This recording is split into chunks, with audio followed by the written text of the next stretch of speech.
Buenos días a todos y a todas. La verdad es que es una alegría ya poder hacer reuniones presenciales, ¿no? Vernos las caras, tocarnos casi, que era algo que a nosotros no, a nosotros me refiero no solo dentro del ámbito de UGT, sino va con nuestra naturaleza, el darnos la mano, esto del puño o hacer esto, pero bueno, la verdad es que poco a poco vamos volviendo a una cierta normalidad, aunque últimamente parece que la cosa se complica, pero bien, contento de que nos podamos ver y de todas maneras hay que tener en cuenta que gracias a los medios que se han tenido vía telemática, se ha podido seguir haciendo el trabajo nuestro. Vosotros la mayoría habéis seguido trabajando porque el sector que prima aquí mayoritariamente los que estáis aquí, es el sector cerámico, y hemos visto de que durante el año pasado y este año de la pandemia, pues tanto la producción como las ventas han ido en aumento, por lo tanto habéis seguido trabajando y nosotros pues evidentemente también en algunos ámbitos todos estáis enterados de que sobre todo hemos incidido mucho en lo que es el tema del salario mínimo, cosa que ya menos de lo que queríamos, pero que se ha ido incrementando. Esperemos de que en el año 2023 llegue ya a lo que marca la Carta Social Europea del 60% del salario medio. El tema de la reforma laboral, que también sabéis de que últimamente parece que esta vez sí que se va o a derogar o a modificar, pero sobre todo en temas que nos afecta muchísimo a todos los trabajadores y trabajadoras, que es el tema de la negociación colectiva, cosa que también por el sector que estáis aquí no os ha afectado tanto, pero que hay muchísima, la inmensa mayoría de la gente sí que ha estado afectada por el tema de las prescripciones de los convenios, el tema de la ultraactividad, el tema de las empresas multiservicios, todo que condicionaba a las condiciones de trabajo de la gente, de las personas que estaban dentro del mundo laboral.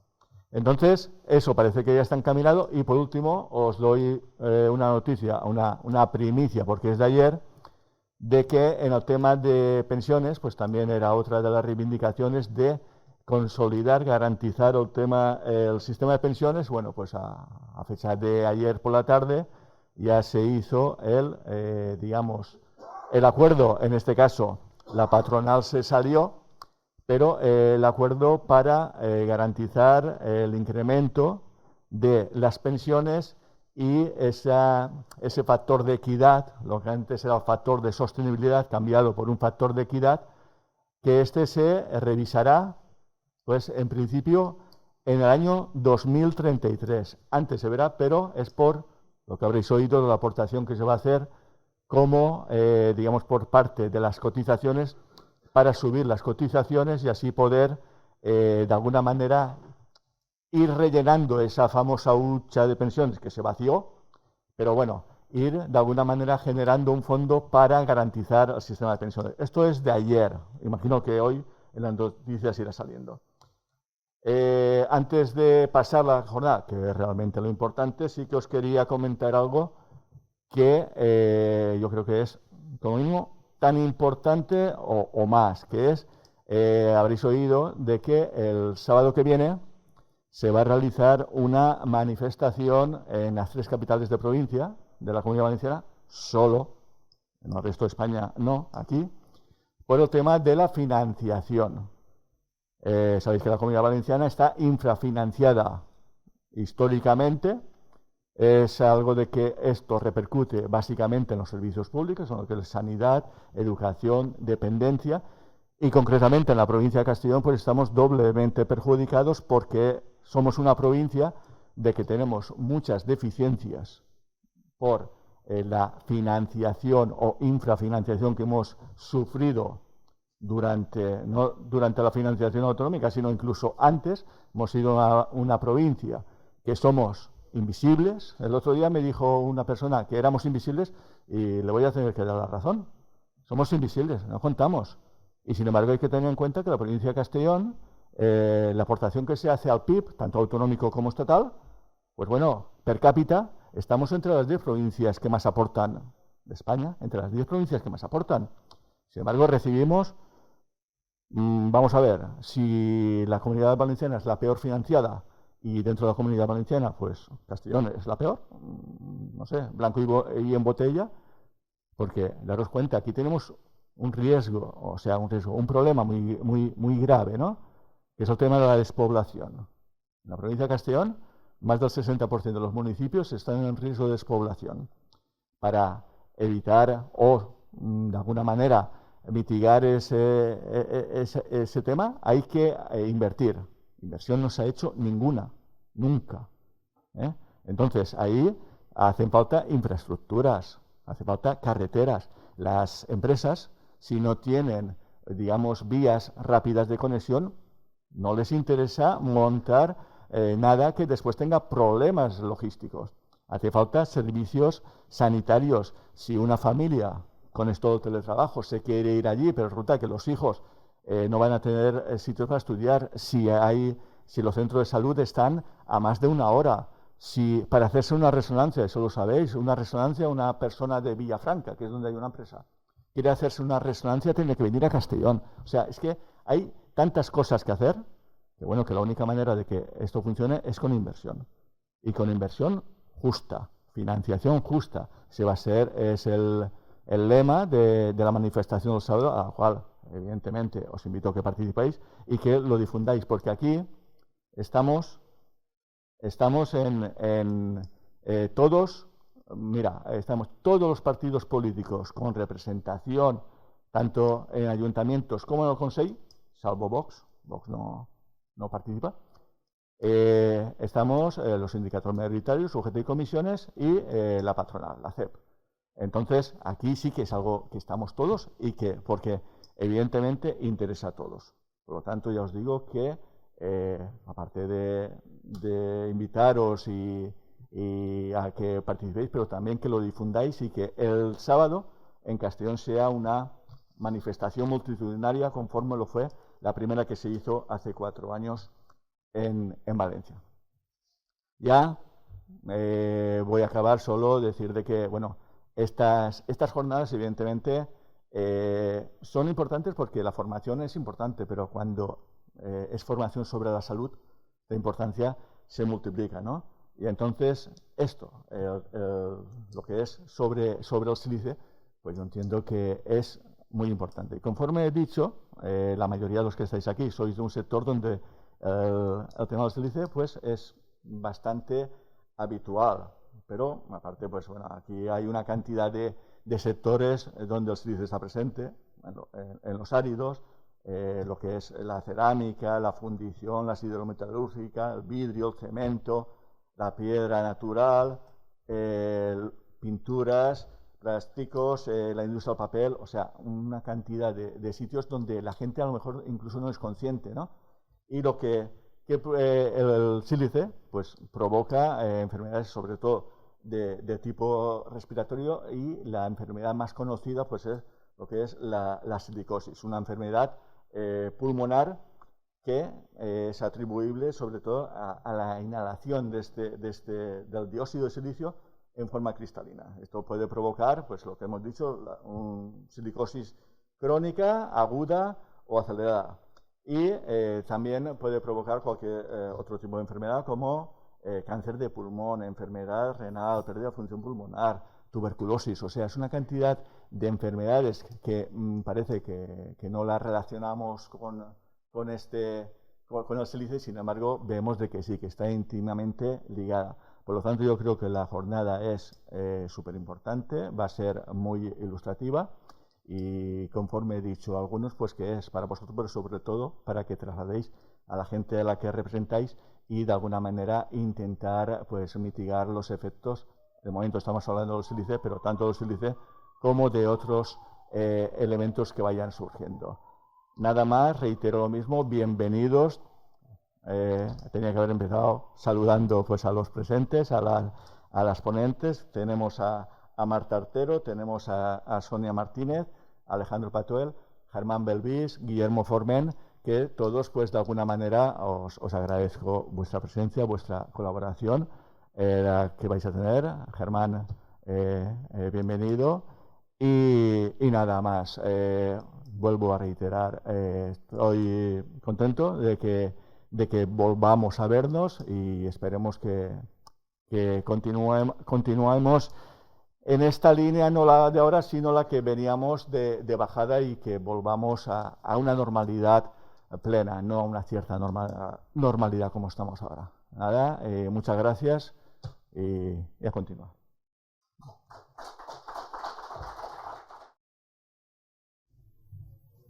Buenos días a todos. En primer lugar, agradecer que hayan contado con el Inbasat para hacer esta charla.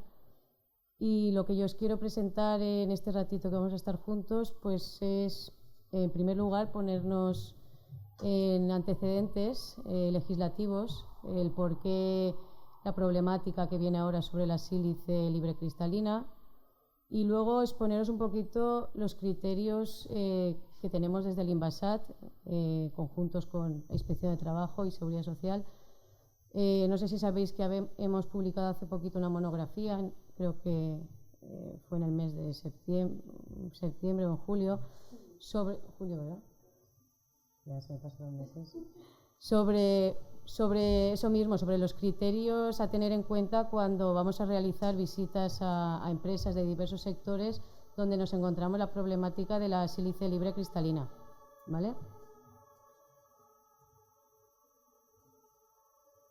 En primer lugar, en cuanto a legislación, por ponernos en antecedentes con la sílice libre cristalina, tenemos un Real Decreto que es el de agentes químicos, ¿vale? El 374 del año 2001, en el que la sílice libre cristalina, al ser un agente químico, le es de aplicación este Real Decreto, porque como podéis ver en la transparencia, agente químico es todo elemento o compuesto químico que solo mezclado natural o sintético, utilizado o vertido en una actividad laboral, elaborado o no de modo intencional y se comercialice o no. Esta es la definición que trae el Real Decreto. Por lo tanto, la sílice libre cristalina que se produce en un proceso industrial entraría dentro de la aplicación de este Real Decreto con todas las medidas que establece esta normativa.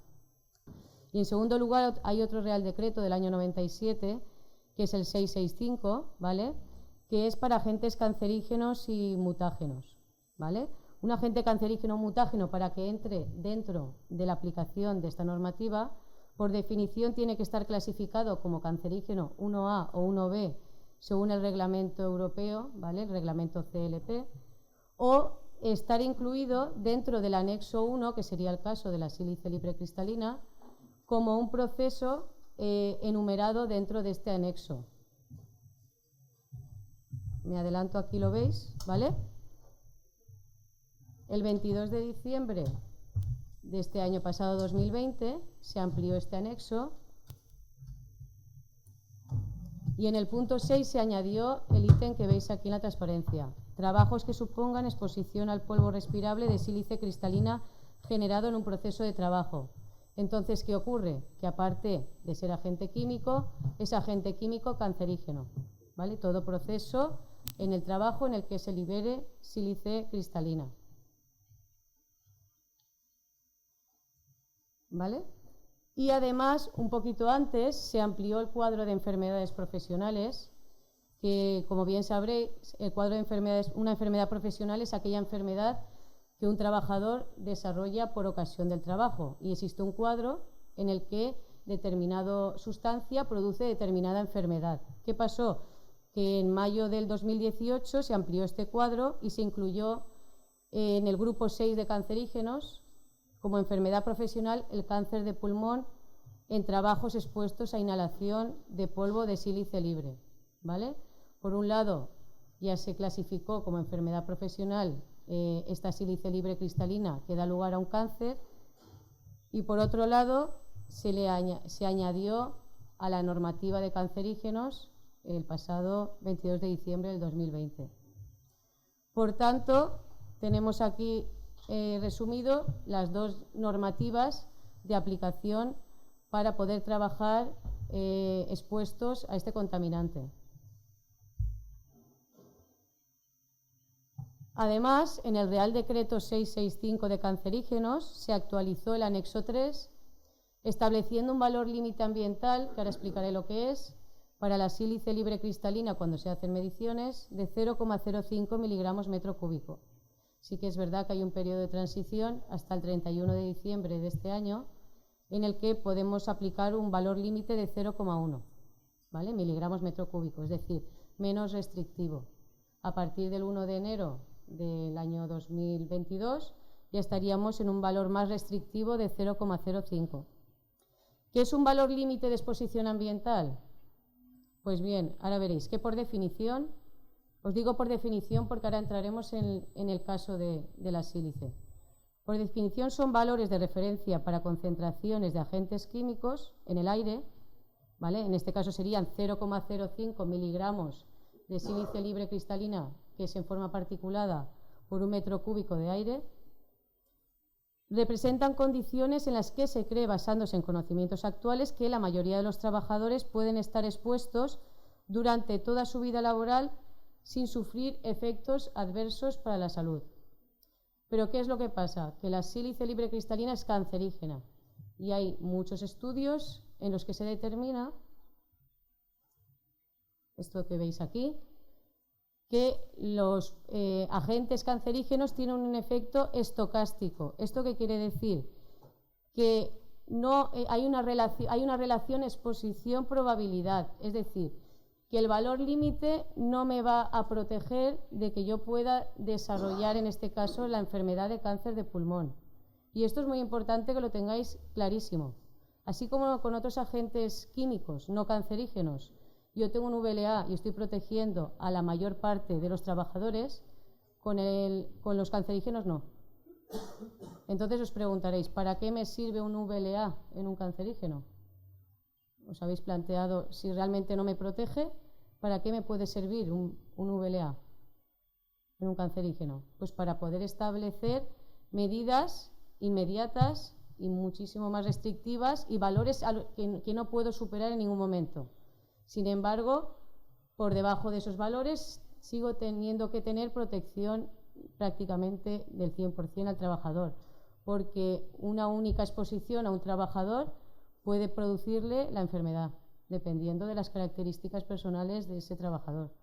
Por eso sí que quiero hacer mucho hincapié en este tema, que por medir y estar por debajo de ese valor no estoy protegiendo a los trabajadores. Van a seguir estableciéndose medidas técnicas, organizativas y, en último lugar, medidas de protección personal, ¿vale?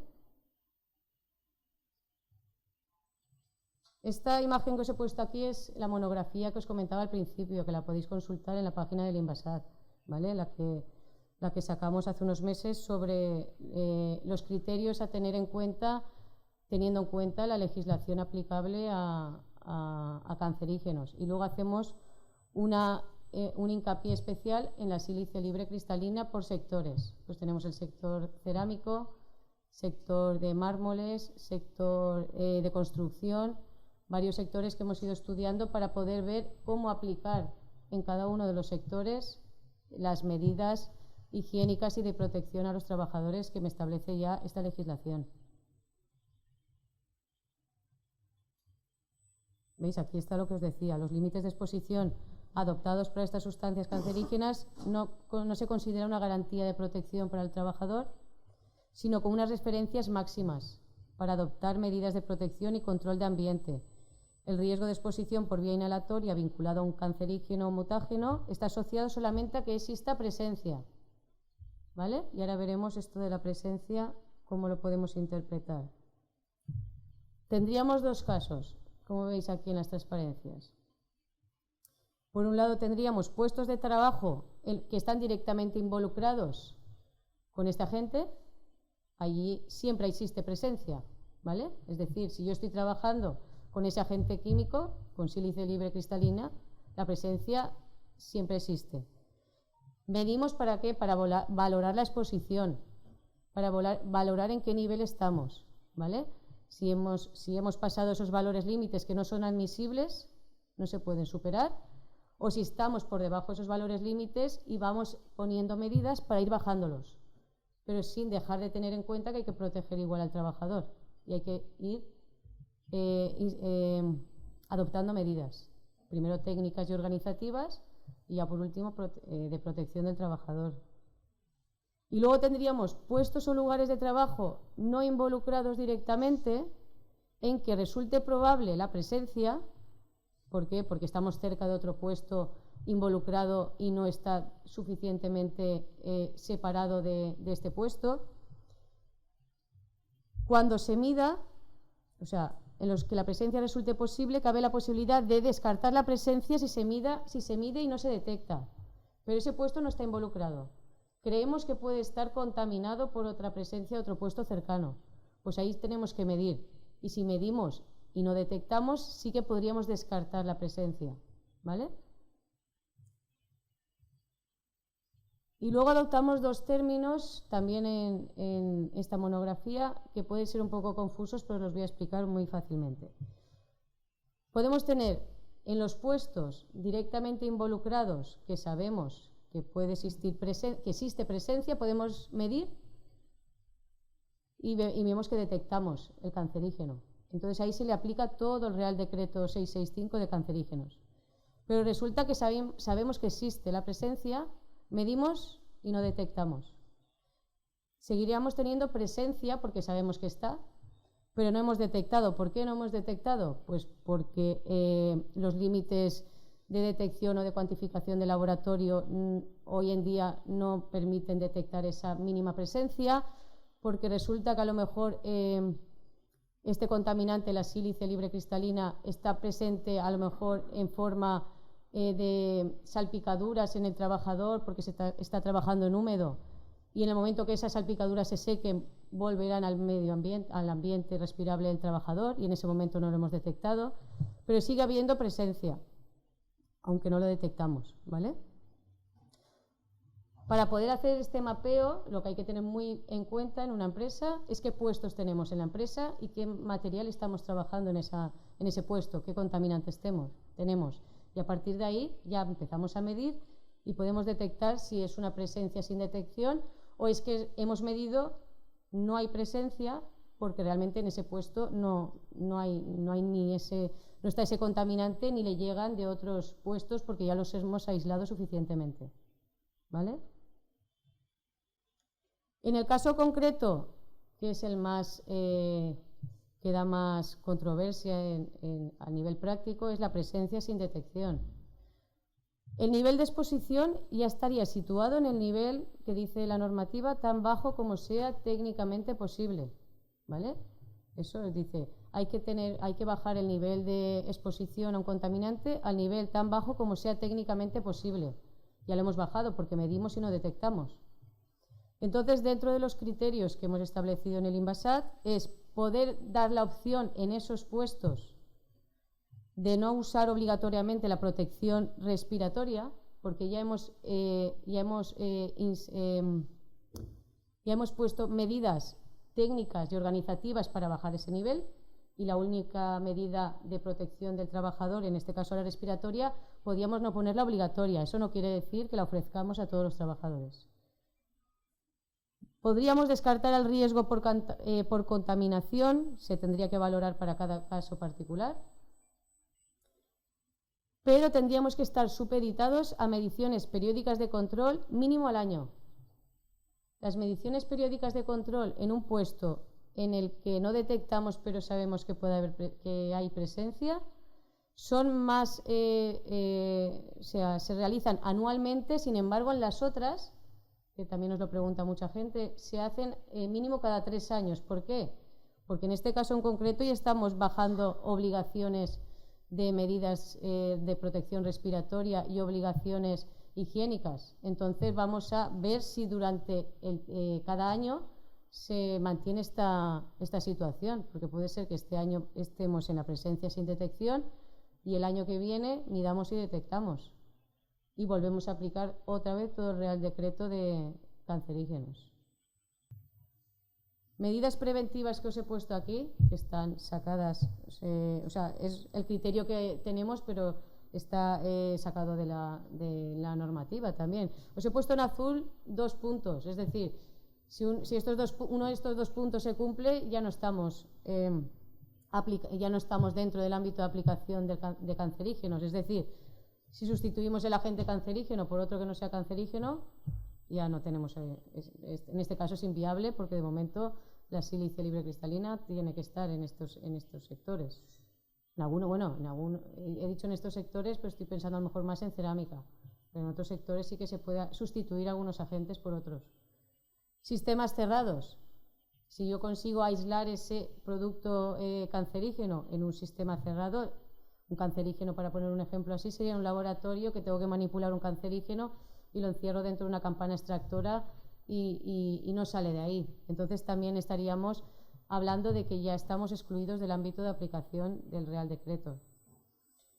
Y cuando ya no podemos hacer ninguna de estas opciones, pues ya nos pasamos a métodos de trabajo que eliminen o minimicen la generación del agente, es decir, trabajar en húmedo para que no vaya al medio ambiente y lo respire por vía inhalatoria el trabajador.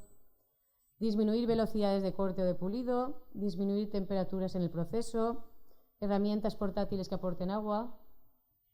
Luego la extracción localizada, es decir, extraemos el producto que va al medio ambiente en el momento que se emite y evitamos que se disperse por el puesto de trabajo. Compartimentar, sectorizar y autorizar accesos, ¿vale? Lo que estábamos hablando antes de una sección sucia y otra sección no sucia, aislarla. ¿Para qué? Para que las demás secciones no se vean afectadas por este contaminante.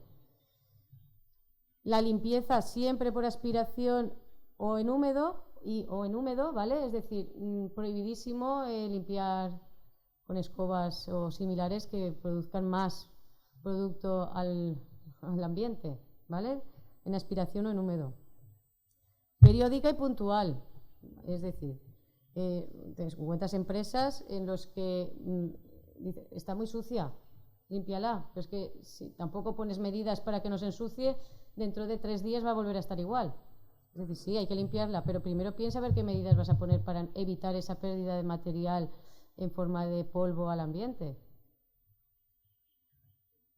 Las mediciones periódicas para ver en qué grado de exposición estamos.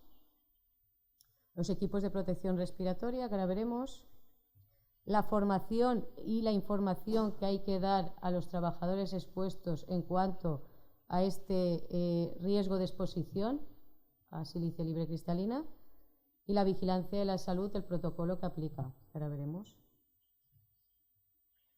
Las mediciones higiénicas, como hemos dicho, evalúa el riesgo de exposición a la sílice libre cristalina, te determina si se supera o no el valor límite, ¿vale?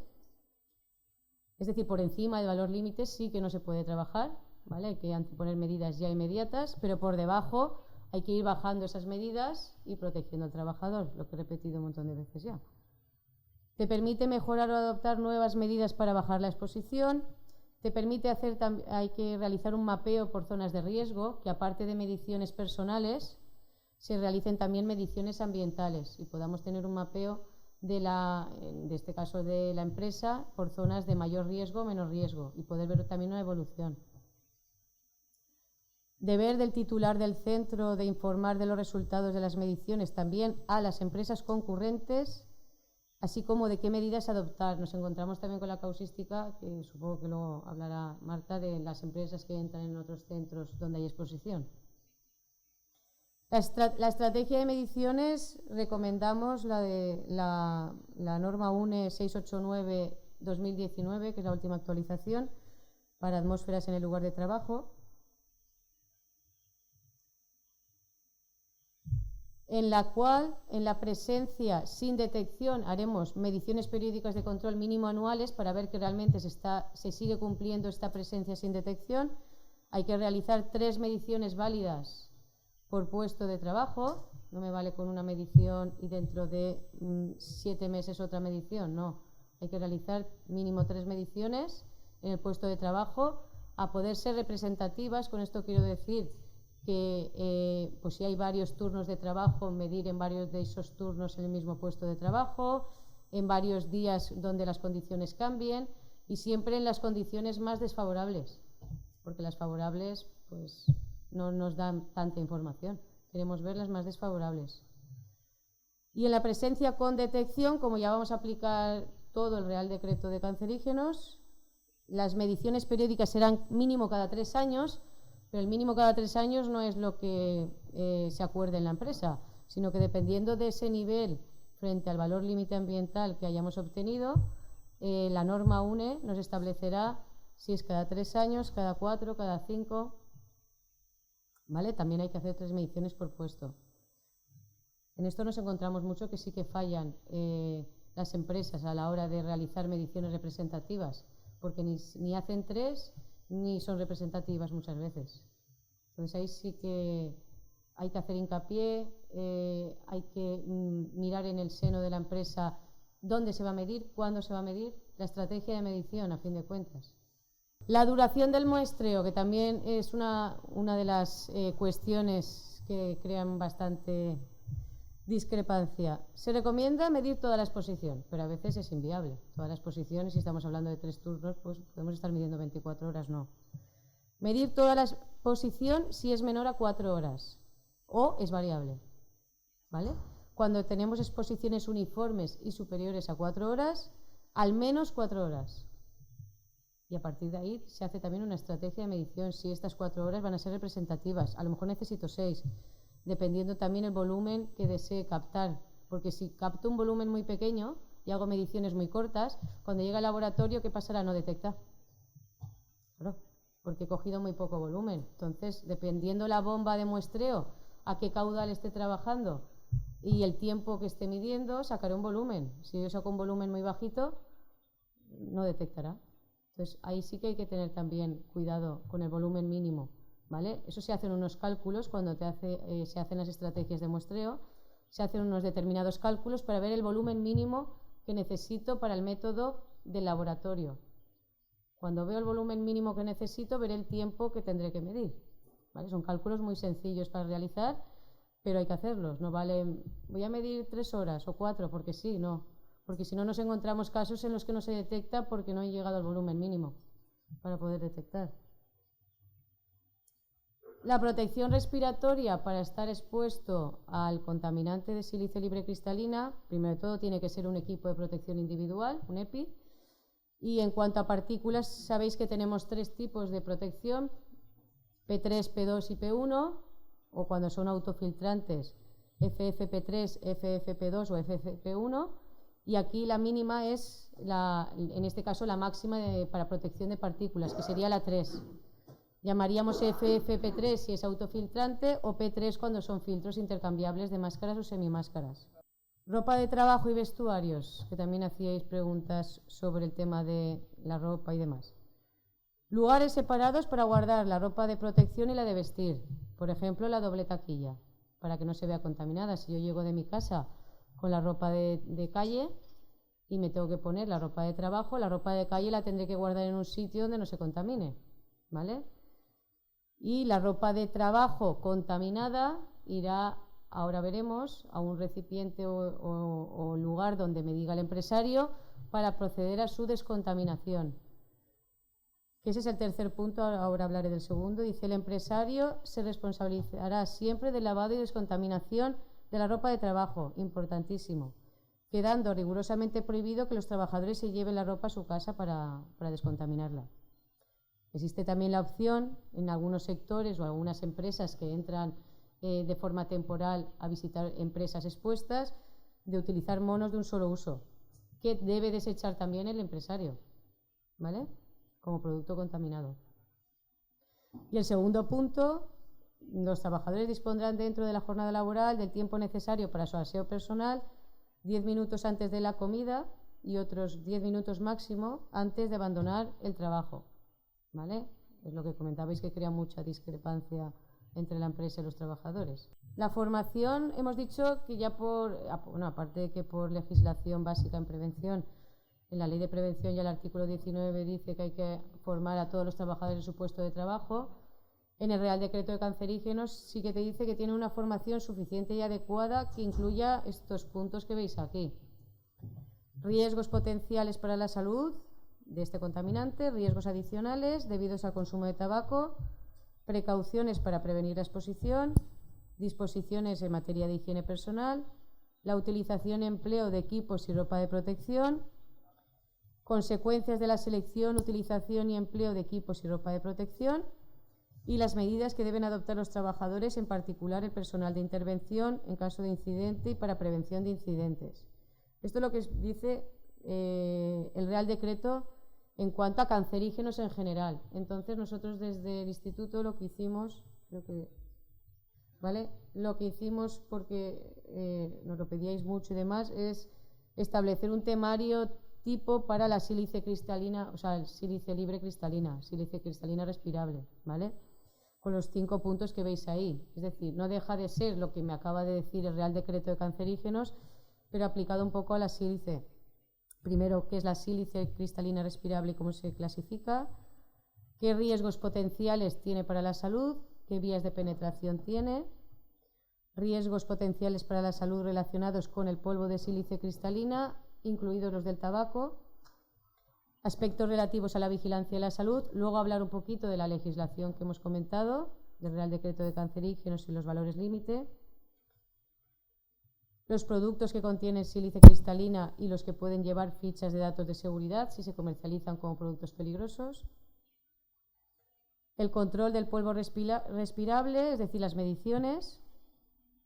Y a partir de las mediciones, las medidas técnicas, organizativas y de protección personal, ¿vale? Ese sería más o menos un temario tipo que estaría bastante completo, y después de haber, en el grupo de trabajo, después de haber consensuado con todas las partes que participan en el grupo de trabajo, pues vimos que estaba bastante completo para el tema que queremos desarrollar. Y luego, en cuanto al tiempo y la periodicidad, establecimos que sería recomendable unas mínimo 2 horas de formación presencial y mínimo cada 2 años. ¿Vale? Son recomendaciones que damos del Instituto porque la normativa no establece ni tiempos ni periodicidades y demás. En cuanto a la vigilancia de la salud, es obligatoria, ¿vale? No nos podemos acoger a la excepción de a la voluntariedad de la vigilancia de la salud, porque estamos expuestos a un producto que produce una enfermedad profesional y es necesario y obligatorio el poder determinar si es la pérdida que puede ocasionar de salud al trabajador cada X tiempo. Aquí pone que es conforme al artículo 243, todas las empresas que hayan de cubrir puestos de trabajo con riesgos de enfermedades profesionales estarán obligadas a practicar un reconocimiento médico previo a la admisión de los trabajadores que hayan de ocupar aquellos y a realizar los reconocimientos médicos periódicos que para cada tipo de enfermedad se establezcan en las normas que al efecto apruebe el Ministerio de Empleo y Seguridad Social. Y existe un protocolo de vigilancia sanitaria específica, que es el de silicosis, que sería el que aplicaríamos también, el que aplicaríamos para la sílice libre cristalina. La última actualización es del 2020, ¿vale? Y hasta aquí lo que os quería explicar un poquito desde el Inbasat.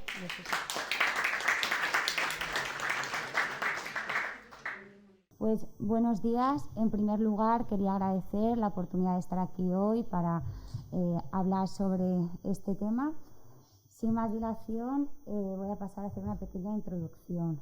En primer lugar, señalar que la Inspección de Trabajo lleva realizando actuaciones inspectoras para verificar y exigir el cumplimiento de la normativa preventiva en materia de sílice cristalina respirable ya desde antes del cambio operado por el Real Decreto 1154/2020. Si bien antes del 24 de diciembre de 2020 la normativa aplicable era la de agentes químicos, como ha señalado Sonia, ahora además se aplica la de agentes cancerígenos. Y es importante recalcar el además porque en algunos puntos la normativa de agentes químicos es más específica como una evaluación de riesgos y puede servir como punto de apoyo para exigir determinadas acciones preventivas, como veremos más adelante. La Inspección de Trabajo actúa siempre de oficio, ya sea como consecuencia de una orden superior, de una orden de servicio derivada de planes o programas de inspección, esto es, campañas específicas, a petición razonada de otros órganos, como puede ser el Instituto Nacional de Seguridad Social, el INS, o la jurisdicción social, que nos pueden pedir que investiguemos una enfermedad profesional o nos pronunciemos sobre la procedencia del recargo de prestaciones económicas en caso de enfermedad profesional, también por denuncia o por propia iniciativa. Cada vez es más habitual ver entre nuestros compañeros que realizan actuaciones inspectoras en empresas del sector que están expuestos a sílice, aunque sea la actuación en otras materias de relaciones laborales o por cualquier otra cuestión, pues verificar cómo están haciendo las empresas, cómo están implantando estas novedades legislativas. Y por lo tanto, pues bueno, que sepáis que estamos haciendo especial hincapié actualmente en comprobar el cumplimiento por parte de las empresas. Dada la novedad legislativa, y como ocurrió en 1995, cuando se aprobó la Ley de Prevención de Riesgos Laborales, la Inspección de Trabajo es consciente de que es necesario un periodo de tiempo para adaptarse a la normativa. Y es por ello que en esta primera fase inicial estamos incidiendo especialmente en los requerimientos para subsanar las deficiencias, lo que no significa que no se inicien procedimientos sancionadores. La normativa de agentes cancerígenos establece unos elevados estándares de protección para garantizar la salud de los trabajadores. Esto significa que aplicar en puridad la normativa de agentes cancerígenos de la noche a la mañana o incluso en el periodo de un año, que es el periodo transitorio durante el cual el valor límite ha pasado de 0,05 miligramos por metro cúbico a 0,1, perdón, gracias, pues es casi una utopía, que requiere una fuerte inversión económica de recursos humanos para efectuar cambios en las instalaciones, en los equipos de trabajo, en la organización del trabajo. Y es por ello que es especialmente importante en esta primera etapa una adecuada planificación de la actividad preventiva. Esto es priorizar todas las acciones preventivas porque no se van a poder aplicar directamente, a corto plazo. Y aquí los representantes de los trabajadores y particularmente los delegados de prevención tenéis un importante papel que desempeñar en acompañar a la empresa en este periodo de adaptación.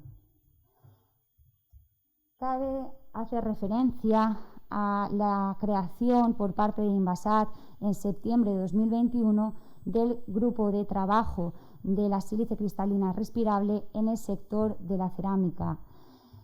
El objetivo de este grupo de trabajo, entre otras cuestiones, es, en primer lugar, acompañar a los agentes sociales en este periodo de transición, así como establecer una serie de recomendaciones o buenas prácticas en el sector.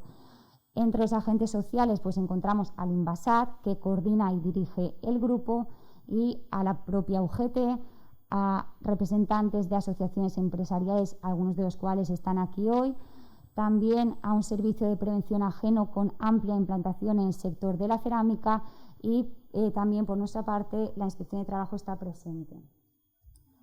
Ya pasando a la materia, cabe hablar en primer lugar de la evaluación de riesgos.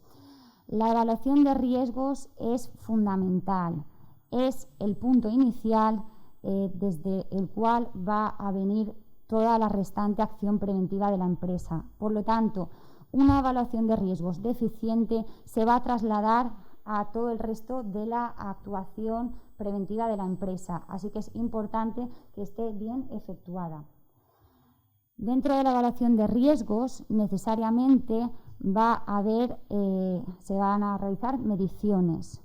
Y aunque la mayoría de las grandes y medianas empresas están efectuando mediciones, todavía encontramos empresas que están rezagadas en este aspecto y no las han efectuado.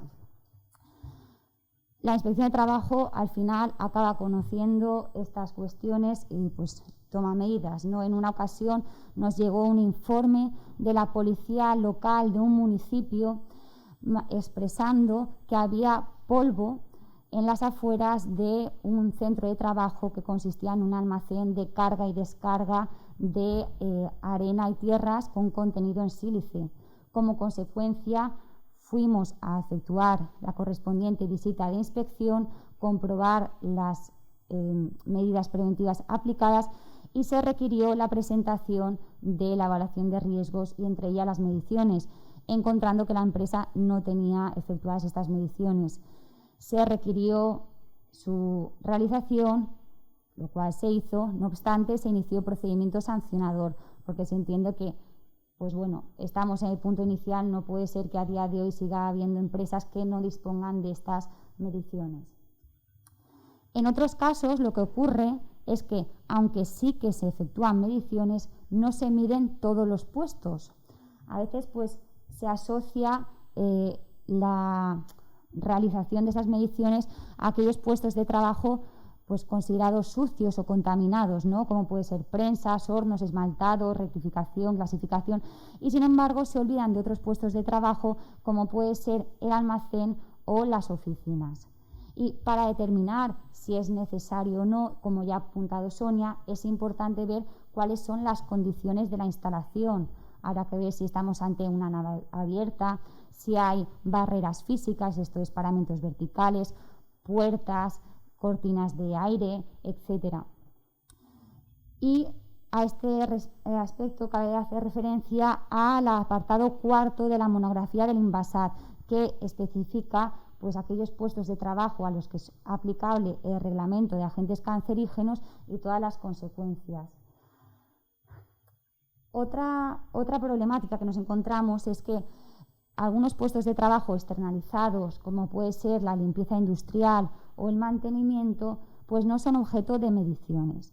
Y aunque la obligación de efectuar la medición corresponde a la empresa contratista o subcontratista, la empresa principal va a verse afectada por la forma en que trabajan estas empresas, porque, por ejemplo, pues se utilizan un sistema de limpieza que genera o dispersa el polvo, pues va a afectar sin duda a la salud de los trabajadores de la empresa principal. Y aquí los delegados de prevención debéis de recordar que tenéis derecho de acceder a la documentación en materia preventiva y, en su caso, pues proponer la adopción de medidas preventivas para asegurar la salud de los trabajadores a los que representáis. Cierra la...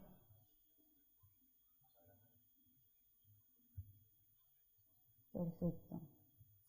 Por otra parte, bueno, y decir que muchas de estas empresas todavía a día de hoy, ¿no?, empresas externas, pues todavía no han incorporado, no se han sensibilizado y no efectúan mediciones. Así que estamos intentando, cuando hacemos actuaciones, aunque sea, pues como hemos dicho, por propia iniciativa, pues exigir que se efectúen estas mediciones. Por otra parte, pues ya lo ha apuntado Sonia, las mediciones se tienen que repetir periódicamente conforme ha establecido la normativa que comprende a agentes cancerígenos, agentes químicos, el reglamento de servicios de prevención y el artículo 16.2 de la ley de prevención.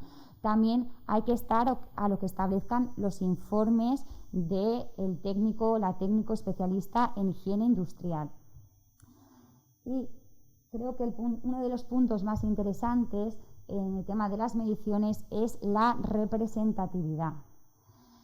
Desde la Inspección de Trabajo escuchamos a las personas trabajadoras y a los representantes de los trabajadores quejarse continuamente de que las mediciones se han efectuado en condiciones de trabajo que no son las habituales. El artículo 5º, apartado 2 del Reglamento de los Servicios de Prevención establece que el procedimiento de evaluación debe proporcionar confianza sobre su resultado. Así, pues escuchamos quejas tales como que cuando se ha efectuado la medición, en vez de haber 13 prensas en marcha, hay 7, o que hay equipos de trabajo que se paran y que suelen generar o dispersar el polvo, que a lo mejor a un carretillero, en vez de medir estando dentro y fuera de la nave se le mide únicamente en el exterior, cuando presta servicios habitualmente en ambas zonas. Entonces, ¿qué se puede hacer? Pues por una parte, y fundamental, es que los delegados de prevención estén presentes en el momento de efectuar las mediciones. Esto es, ejercer la facultad que viene reconocida en el artículo 36.2 de la Ley de Prevención. De tal forma que, estando presentes, es más improbable que se produzcan estas irregularidades, pero de cualquier forma, si se producen, debe dejarse constancia escrita y transmitirlo a la empresa, ya sea por cualquier medio, bien dejando constancia de ello en un acta del Comité de Seguridad y Salud. Pero incluso antes de las mediciones, lo ideal sería que los representantes de los trabajadores participaseis en el diseño de las mediciones. Esto es, determinar qué puestos de trabajo tienen que ser objeto de medición, en qué turnos se va a medir, en el de mañana, tarde, noche, en todos ellos, qué tareas va a comprender la medición. ¿Vale? Todo este tipo de cuestiones, lo ideal es que esté establecido de antemano. Finalmente, y creo que es muy relevante, el informe que realice la técnico o el técnico especialista en higiene industrial debe reflejar todas las condiciones en las que se ha medido. Porque si el procedimiento de evaluación debe proporcionar confianza sobre su resultado, ¿cómo se va a saber si no se conocen las condiciones en las que se ha medido? Además, el artículo 9 del Reglamento de Agentes Cancerígenos establece que el empresario debe disponer, entre otra documentación, pues el método, criterios de ensayo, mediciones utilizado. Además, si se van a repetir las mediciones, no se va a poder repetir en las mismas condiciones y, por lo tanto, no va a ser comparable si no se sabe cuál es la unidad de medición, ¿vale? Y además, esperemos que no sea necesario, pero puede ser muy útil en el caso de que exista una eventual enfermedad profesional. Aquí cabe hablar de un supuesto que nos vimos en la Inspección de Trabajo.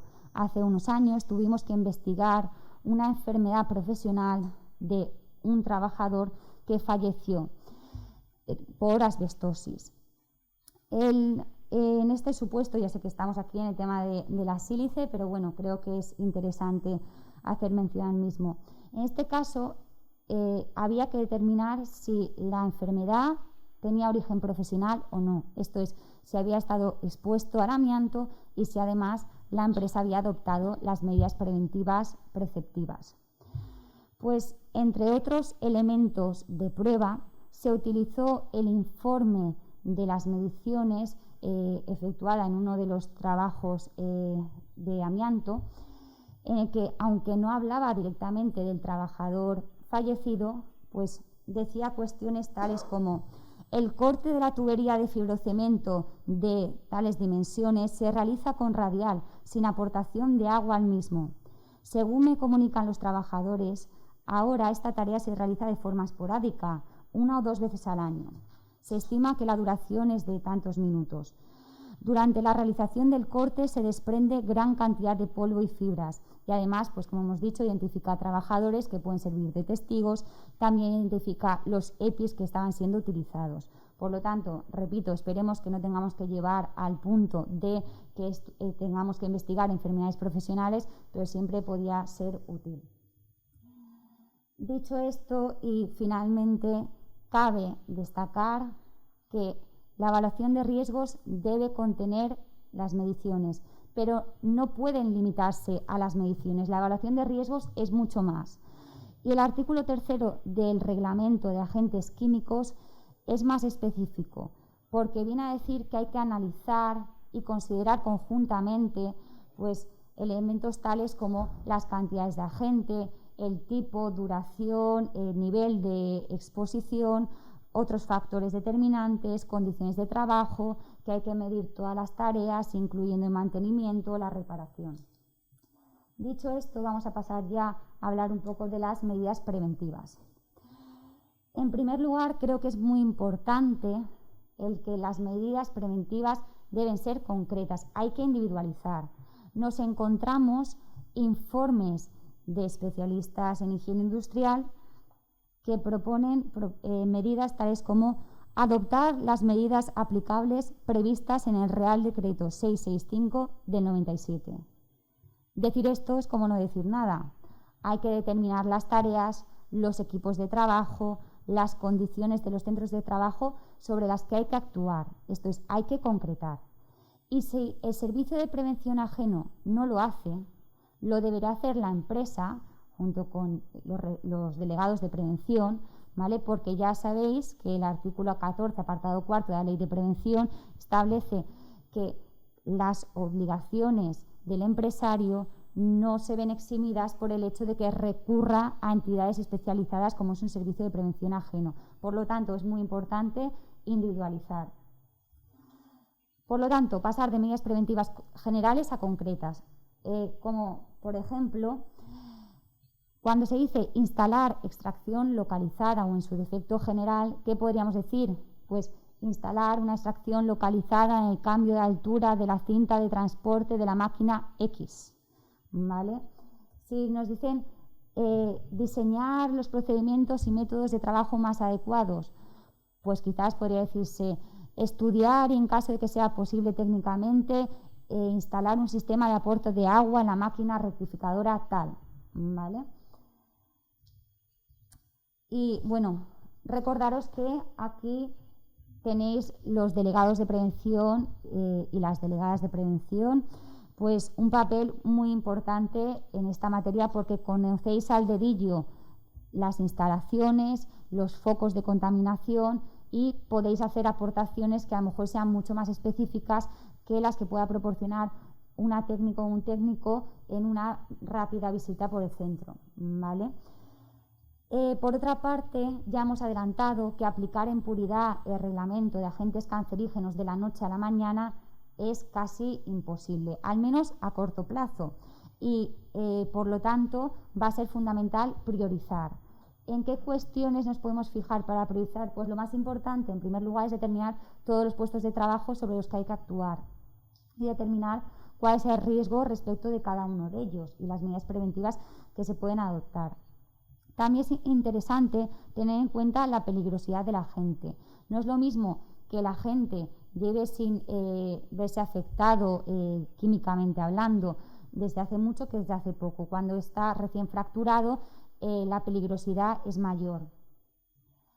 Por otra parte, habrá que tener en cuenta el número de personas trabajadoras afectadas en un determinado puesto, una sección, y otros factores tales como la temperatura o el ritmo de trabajo. A mayor temperatura y a mayor ritmo de trabajo, mayor ritmo cardíaco y respiración y se inhala más, por lo tanto existe más riesgo. Dicho esto, cabe hablar del orden de las medidas preventivas. Sonia ya ha hecho referencia a esto, de todas formas, pues bueno, rápidamente. ¿Qué es lo primero que hay que hacer? Sustituir el agente por un agente, proceso que sea menos peligroso. Pero esto en el sector de la cerámica, me estoy centrando mucho en el sector de la cerámica porque es pues quizás el que más estamos viendo, ¿no?, por ahora en la inspección de trabajo, pero bueno, es complicado. Sin embargo, ya existen proyectos de investigación como es el proyecto SEAL Life, en el cual se está intentando reducir la toxicidad de la sílice cristalina respirable, ¿vale? Hay que justificar técnicamente que no es posible la sustitución y, caso contrario, actuar en un sistema cerrado. Cuando pensamos en un sistema cerrado, pensaríamos en algo similar a esto. Como ha dicho Sonia, una cabina en un laboratorio. Quizás implantar esta medida sea posible en laboratorio, pero no en toda la empresa. Por lo tanto, pues algo alternativo a sistemas cerrados serían el cerramiento de zonas. El cerramiento de zonas va dirigido a compartimentalizar al máximo las secciones con paramentos verticales, barreras físicas, puertas, cabinas de aire para evitar la contaminación de una zona a otra, es decir, evitar la dispersión de la gente por la fábrica. También los sistemas de acceso que requieran autorización. Por otra parte, están los cerramientos de procesos. El cerramiento de proceso intenta evitar que, aunque se genere el agente, no se disperse. Existen soluciones técnicas que pueden irse aplicando poco a poco, como es el encapsulamiento. Aquí tenemos un sistema de capotaje en una cinta transportadora. ¿Vale? Y al final es intentar adoptar medidas para evitar la dispersión. Luego está, siempre hay que intentar minimizar el nivel de exposición. Y esta obligación va a estar presente en la empresa hasta reducir los niveles de exposición hasta que sea indetectable o cuasi indetectable. ¿Vale? Es decir, siempre hay que estar aplicando las medidas preventivas dentro de una mejora continua de los estándares de protección. En cuanto a las medidas preventivas que hay que aplicar, son las que establece el artículo 5º, apartado 5º del reglamento, y sin entrar en todas ellas vamos a hacer mención a algunas. Pues, por una parte, hay que implantar procesos de trabajo y medidas técnicas que eviten o minimicen la formación de agentes, del agente. Pues, por ejemplo, un compañero fue a una fábrica y lo que encontró es que se utilizaba soplado de aire para limpiar las baldosas cerámicas tras el pulido. Lógicamente esto dispersaba la sílice por toda la sección, se efectuó un requerimiento, posteriormente se volvió para comprobar si se había implantado, viendo que no se había hecho, por lo tanto se inició procedimiento sancionador. Por otra parte, hay que evacuar los agentes cancerígenos en origen mediante extracción localizada o en su defecto general. Lo primero es instalarla y luego mantenerla. Nos encontramos de forma habitual cinta americana para reparar tubos de aspiración que están en mal estado. Lógicamente, la eficacia que da la cinta americana pues, es muy baja, ¿vale? Entonces, hay que estar, pues bueno, manteniéndolo adecuadamente, constantemente. Por otra parte, también encontramos pues, procedimientos de trabajo y métodos de trabajo adecuados, como es, por ejemplo, evitar sistemas de limpieza en seco. Hay que eliminar todas las escobas. Seguimos viéndolo durante visitas nuestras, ya no es que las tengan ahí colocadas, sino es que siguen utilizándolas incluso delante de nosotros. Por lo tanto, no se ha cambiado la forma de actuar en este aspecto y, pues bueno, de nuevo, se ha requerido, se ha vuelto a comprobar, se ha visto que se sigue igual y se ha iniciado procedimiento sancionador. Hemos visto pues lo que hemos comentado antes, ¿no? Empresas externas que a lo mejor utilizan una barredora en seco que en vez de aspirar barre y dispersa todo el polvo. Por lo tanto, hay que tenerlo en cuenta también los representantes de trabajadores de la propia empresa cliente como la de los contratistas y subcontratistas. Medidas de higiene personal. Los 10 minutos que están dando muchos problemas, ¿no? Y yo no quería pronunciarme sobre este tema, pero bueno, por una parte comentar que dentro de las obligaciones de la empresa y los representantes de los trabajadores está sentarse a negociar o ser consultados sobre la forma de organizar y registrar la jornada. Esto viene recogido en el artículo 34.9 del Estatuto de los Trabajadores. Habrá que plantearse cómo se va a fichar estos 10 minutos. ¿Se va a fichar? ¿No se va a fichar? ¿Va? Estas son cuestiones que son interesantes para poder hablar de estos temas con la empresa. ¿Qué soluciones están dando? Porque hay bastantes problemas por el tema de los turnos, ¿no? El trabajo en las empresas 24 horas. ¿Cómo se solventa esto? En algunas empresas estamos viendo que están llegando soluciones de compensarlo mediante descanso de forma acumulada o no a las vacaciones, ¿vale? Y hacer una distribución irregular de la jornada vendría a ser. Bueno, es una de las posibilidades. Respecto de si los 10 minutos antes del almuerzo deberían ser considerados, pues bueno, ya hemos comentado que aquí hay divergencia de opiniones. Lo que está claro es que no se puede acceder a zonas limpias como debe ser el comedor estando contaminado. Puede utilizarse una cabina de ducha de aire, pero de alguna forma el trabajador tiene que estar descontaminado en el sentido de que se va a quitar la mascarilla y por lo tanto puede estar expuesto al polvo que llevas encima y entonces esto no es deseable. Vemos también zonas de comedor que tienen ventanas que dan a la sección contaminada. Esto no se puede permitir. Las zonas de descanso tienen que estar exentas de los riesgos del centro de trabajo, tanto ruido como, en este caso, sílice. Por otra parte, aunque estamos viendo cada vez más que las empresas están implantando el sistema de lavado y descontaminación, todavía hay empresas que no lo tienen implantado. Y esto es muy sencillo. Puedes comprar una lavadora y sin perjuicio de la normativa de medio ambiente, o se puede externalizar.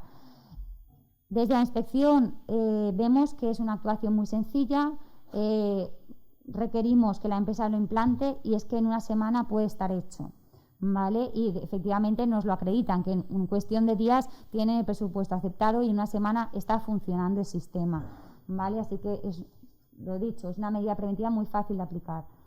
Y otras cuestiones, el tema de la formación, ha dicho Sonia que se tiene que repetir periódicamente, efectivamente. Si resulta que los trabajadores no llevan la mascarilla, si resulta que los trabajadores están utilizando escobas, ¿qué significa? Que no están sensibilizados sobre los riesgos de la sílice cristalina respirable. Y por lo tanto, creo que es una situación perfecta para repetir la formación. Igual que hacemos, por ejemplo, con actuaciones en materia de investigación de accidentes de trabajo. Si resulta que todos los trabajadores manipulan las máquinas y hacen ajustes sobre ellas mientras están en marcha, es que no ha calado el mensaje. Y como la empresa tiene el deber invigilando, tiene que conseguir cambiar estas conductas y la formación tiene este objetivo.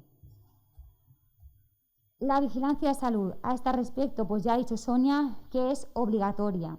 Esto significa que es obligatoria para empresas y para trabajadores. El trabajador se arriesga a ser despedido en el caso de que no quiera someterse al examen, ¿vale? Y hay que también tener en cuenta, la exposición de una trabajadora embarazada, ¿vale? Y que cuando un trabajador se ausenta del trabajo durante un periodo prolongado por baja médica, hay que hacerle, cuando se reincorpora, otro examen. El examen tendrá por objeto determinar si existe un origen profesional de la enfermedad y proponerle medidas preventivas. Desde la Inspección de Trabajo, una vez investigamos la enfermedad de un trabajador, se discutía si era o no de origen profesional y tenía una enfermedad pulmonar. Durante ese transcurso, el trabajador estaba impugnando la declaración de incapacidad permanente, total que se reincorporó a la empresa. La Inspección de Trabajo fue conocedora de este hecho y fue rápidamente al centro de trabajo y solicitó el certificado de aptitud médica. Como ya conocía la inspección que padecía una enfermedad pulmonar y no teniendo el reconocimiento médico, se paralizó inmediatamente el trabajo de esta persona. Fue llevada al Servicio de Prevención Ajeno para pasar el reconocimiento médico y se le dio un acto con restricciones, siendo la restricción no estar expuesto a la sílice. Lógicamente, no había en este caso, en esta empresa, no había ningún puesto de trabajo que pudiera desempeñar el trabajador y aquí pues habría que ver si procede el despido objetivo por incapacidad sobrevenida o si antes se declara la incapacidad permanente, pues por este motivo. Finalmente, hacer mención a lo que creemos que puede ser interesante, que es la validez de aptitud médica en diferentes empresas. Si un trabajador o una trabajadora en un año pasa por 2 o 3 empresas, si tuviese que someterse al protocolo de silicosis que comprende radiografía de tórax, esto puede ser un problema para la salud. Por lo tanto, el hecho de llevarse el reconocimiento médico, el resultado del reconocimiento médico de una empresa a otra para evitar esta situación, pues sería ideal, que es especialmente aplicable para casos de trabajadores temporales, así como para trabajadores que cambian de empresa.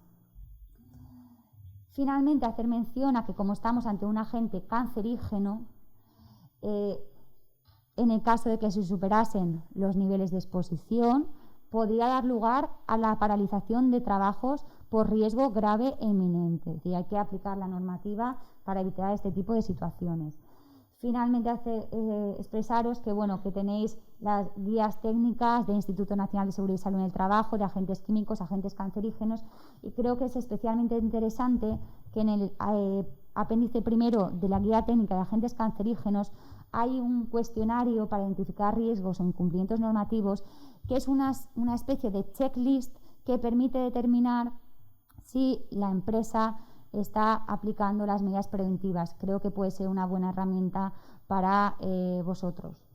Y con eso simplemente pues daros las gracias.